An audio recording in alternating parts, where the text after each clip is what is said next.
அப்ப அப்பாவுக்கு உன் மேல லவ்வே இல்லையா? போடா போய் காலா கிட்ட கேளு. இந்த செல்வி இல்லனா உன் அப்பா இல்ல. என் கண்ணு முழுச நீதாண்டி நிறைஞ்சி இருந்த.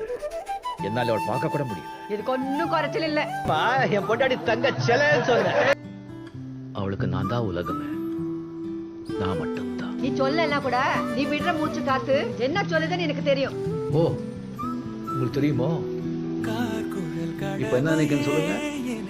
தெரியும் மிஸ்டர் கரிகாலன். என் மாம கரைஞ்சிருத்தடா. பரவாயில்ல சொல்லு. எதையும் தாங்கு எதையும் தான் அது. I love you. காது சிப்பு நடிச்சு ஸ்ட்ரைட்டா நெஞ்சு கூட போச்சு லவ் யூ. அப்பையா சொல்ல. சொல்ல மாட்டியா? ஐயோ ஐ லவ் யூ கண்ணா. ஐ லவ் யூ செல்லம். வருது. அழ மாட்டேன். நான் அழுவணும். நீ அழக்கூடாது.